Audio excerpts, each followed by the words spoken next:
C'est le fils de Dieu. C'est le joueur le plus proche de Dieu que j'ai vu sur un terrain de foot. Je n'ai jamais vu quelqu'un comme lui, je t'assure.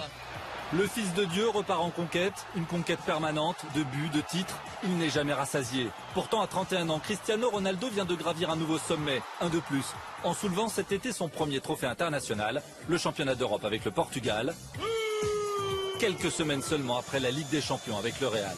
Alors, forcément, le favori pour le Ballon d'Or 2016... C'est pas parce que Cristiano c'est mon joueur, c'est parce qu'en fait il fait justement une année exceptionnelle et ce qu'il fait, il y a très peu de joueurs qui le font. Et voilà pourquoi je lui donnerai le Ballon d'Or. Ce serait son 4e, après 2008, 2013 et 2014. En décembre prochain, le Portugais pourrait donc dépasser d'un coup les 3 trophées de Platini, Cruyff et Van Basten. Toujours plus pour un joueur exceptionnel qui veut tout gagner. Et tout gagner, ce n'est pas encore assez.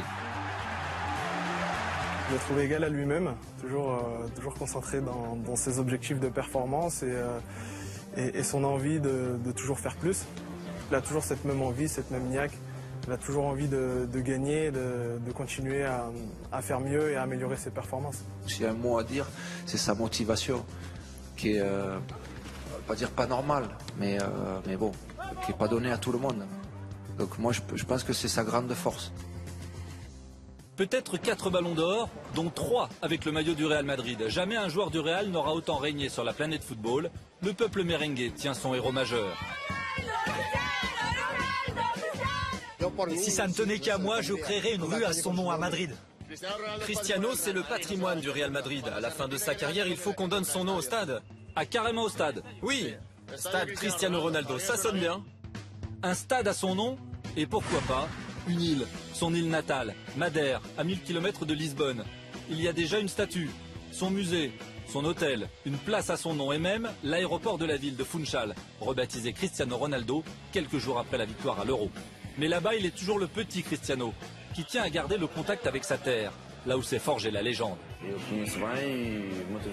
À chaque fois qu'il passe à Madère, il vient nous voir au bar. On joue aux cartes comme avant.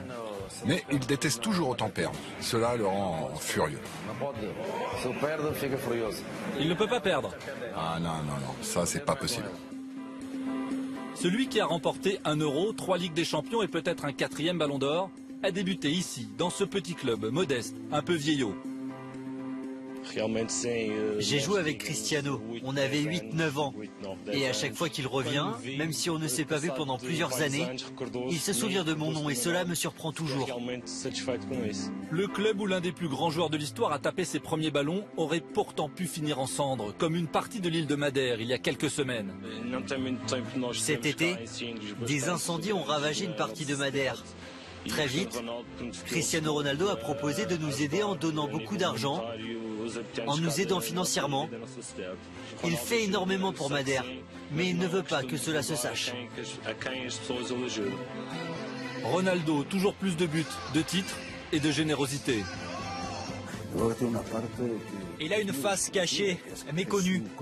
Sa contribution sociale et tout ce qu'il fait pour les personnes les plus défavorisées. Il réalise un travail énorme, notamment sur son île natale.